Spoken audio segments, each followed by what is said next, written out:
pourquoi les mouvements de révolution, de libération, d'indépendance africaine ont tous échoué, les amis. En Afrique subsaharienne, on constate que les mouvements de révolution de l'indépendance se sont voués à l'échec, les amis. Donc, pourquoi ça? Pourquoi on arrive à ce point? Pourtant, les nationalistes étaient des plus motivés, les amis. Vous voyez, quand vous voyez ces indépendantistes-là, c'était des hommes charismatiques, c'était des hommes intègres, c'était des hommes forts, c'était des hommes avec une grande motivation, les amis. Mais pourquoi est-ce qu'ils ont échoué?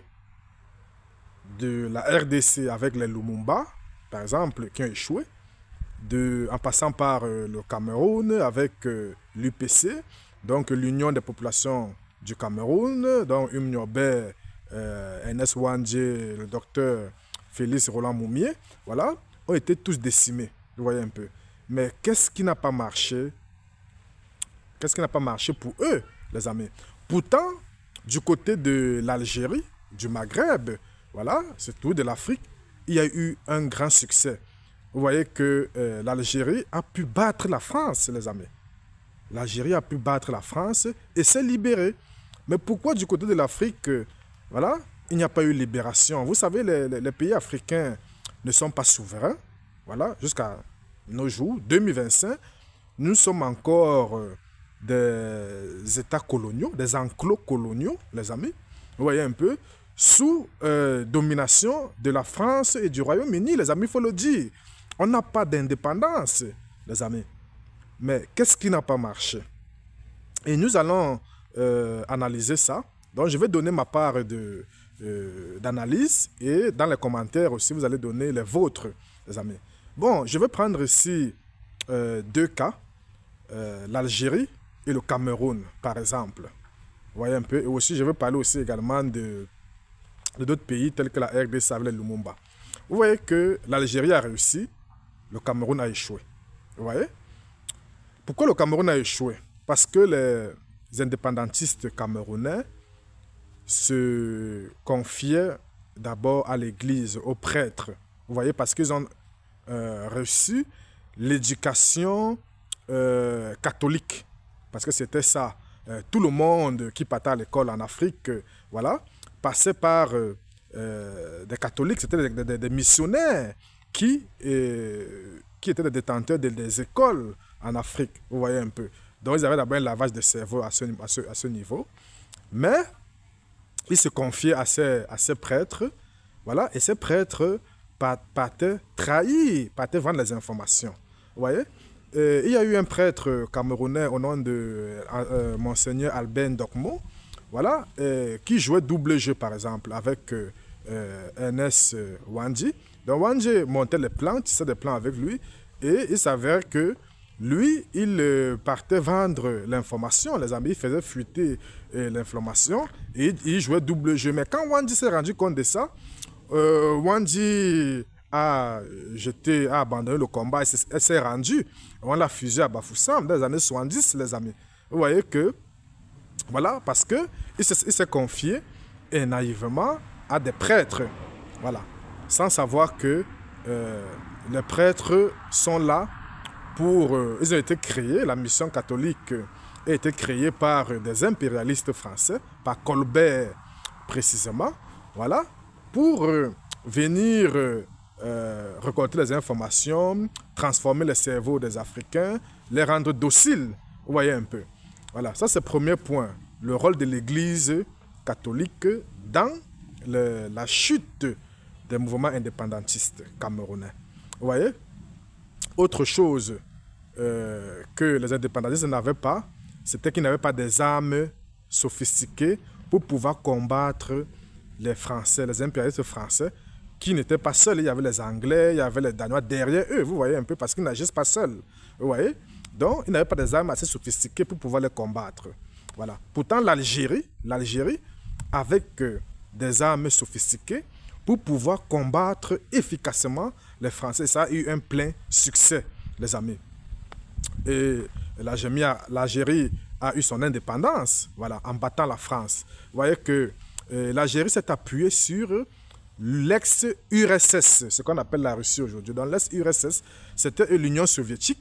C'est l'Union soviétique qui soutenait des mouvements nationalistes comme ça.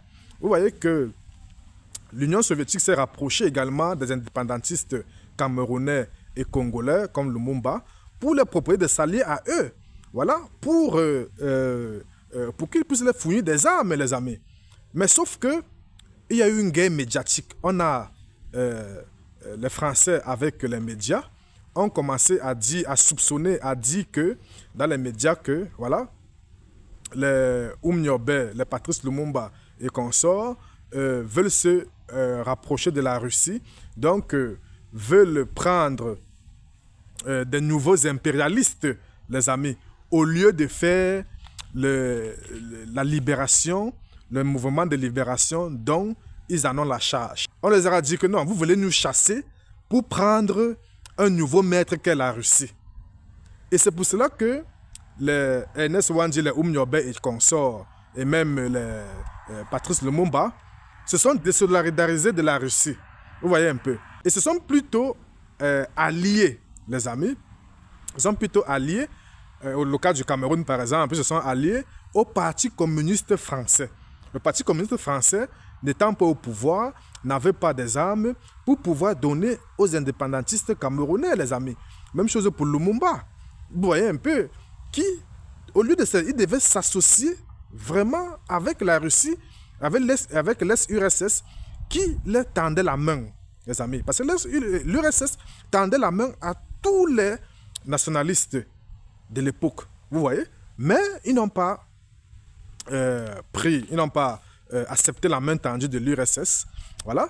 Et puis, ils se sont laissés berner par la communication française, une fausse communication qui te dit non, au lieu de combattre l'indépendance, tu veux plutôt te rallier tu veux plutôt prendre un autre impérialiste, voilà. Ça veut dire que tu es un faux indépendantiste. Et voilà que ces nationalistes tombent dans le piège de la communication française en disant non, moi, nous sommes plutôt là pour la libération indépendantiste, on n'est pas là pour s'associer avec d'autres impérialistes, quoi. Voilà. Donc, c'était ça le piège également. Exactement comme ça se fait aujourd'hui, que les Français, les impérialistes nous disent que non, l'Afrique s'associe avec la Russie et la Chine, que les Chinois vont venir recoloniser l'Afrique. Vous voyez un peu, ça c'est pour nous éloigner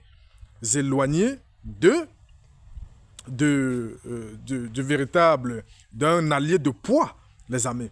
Vous voyez que au Vietnam, par exemple, les Vietnamiens, l'armée du Vietnam, de libération du Vietnam, qu'on appelle le Viet Minh, voilà, les Français ont fait la même communication au Vietnam en disant que, voilà, vous allez vous associer avec la Russie. Vous n'êtes pas des vrais indépendantistes. Au lieu de combattre de vous-même, vous partez vous associer avec d'autres impérialistes. Sauf que, à la différence des Camerounais et des Congolais, voilà, le Vietnam a assumé sa position d'alliance avec l'URSS. Et voilà. Et l'URSS a fourni des armes, des équipements, des informations pour battre la France en Indochine, les amis. Et c'est comme ça qu'on a pu battre la France. Donc, ce n'est pas les Vietnamiens seuls qui combattaient, ils étaient avec des Russes, les amis, avec de l'URSS. Et ce n'est pas que au Vietnam, on parle le russe, comme chez nous, on parle le français et l'anglais. Vous voyez un peu, ce n'est pas que on parle le chinois au Vietnam. Vous voyez un peu. Voilà, donc, c'est ce problème de communication-là qui a manqué à ces nationalistes. Et quand Félix Roland Moumié a vu ça venir, il était conscient de ça, mais à la dernière minute, il a voulu négocier les armes. Il allait en Suisse pour négocier les armes avec les Chinois. Et c'est de la Suisse que William Bechtel, qui était un service secret français, l'a empoisonné, les amis. Vous voyez? Parce qu'il partait de négocier derrière les armes. Parce qu'il a compris, il a fini par comprendre à la dernière minute. Mais au lieu d'aller directement en URSS pour le faire, on l'a trompé disant que voilà, la Suisse est un État libre, est un État qui ne se mêle pas dans les histoires des pays qui n'est pas impérialiste, voilà, qui pourrait faire confiance à la Suisse. Il allait là-bas, il s'est fait tromper, il s'est fait assassiner, il s'est fait empoisonner là-bas, les amis. Vous voyez que par la communication, les amis, par une mauvaise communication, donc les Français, les impérialistes français, je n'ai rien contre les Français lambda, mais je parle ici du système français. Donc, à ne pas confondre. Le système français, les amis, a utilisé la communication, les médias, les amis, pour écarter les Africains du réel allié, les amis, qu'est la Chine et la Russie. Et tous les pays qui se sont alliés à la Chine et la Russie ont réussi. J'en veux pour preuve l'Éthiopie. Vous voyez que l'Éthiopie aujourd'hui est développée. L'Éthiopie aujourd'hui a une meilleure aviation, les amis. L'Éthiopie aujourd'hui a beaucoup d'universités assez développées suite aux investissements chinois, massifs chinois, les amis, parce qu'ils se sont alliés avec la Chine, main dans la main. Vous voyez un peu. Je veux citer aussi le Vietnam, la Corée du Nord, qui se sont associés aussi à la Chine et la Russie pour enlever les Français et les Anglais. Vous voyez un peu. Je veux aussi citer la Syrie avant, voilà, qui s'est associée avec les Russes pour chasser les Français, les impérialistes, les amis. Vous voyez un peu. Donc, vous voyez que si l'Afrique ne s'associe pas réellement avec des alliés je veux dire, de calibre, on ne peut pas s'en sortir face à l'impérialisme, les amis.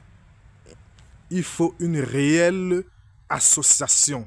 S'il n'y a pas d'association avec ces alliés de calibre, comme en train de faire les pays de l'AES, les amis, le Burkina, le Niger et le Mali, voilà, il n'y aura pas de réelle libération, les amis. L'Afrique va toujours tourner à rond, l'Afrique va toujours patauger dans la boue, parce que les impérialistes n'ont pas intérêt à ce que les colonies se libèrent. Donc il faut comprendre ça.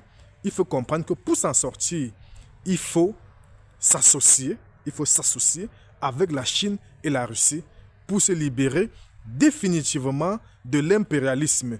Et ne pas comprendre que non, comme on dit dans les médias, oui, si vous associez avec la Chine, ils vont vouloir vous coloniser.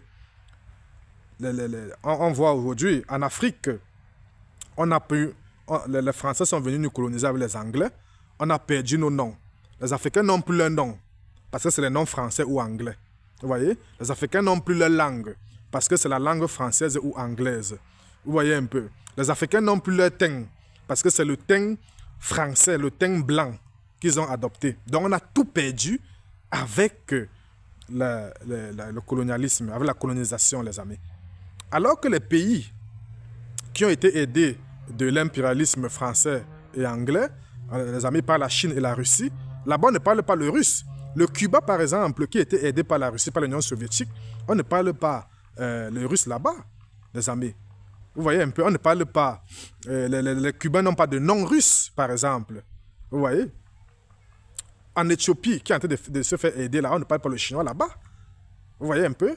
Il y a encore quel pays là? Vous voyez, en Corée aussi, on ne parle pas le russe ou le chinois en Corée. Vous voyez un peu?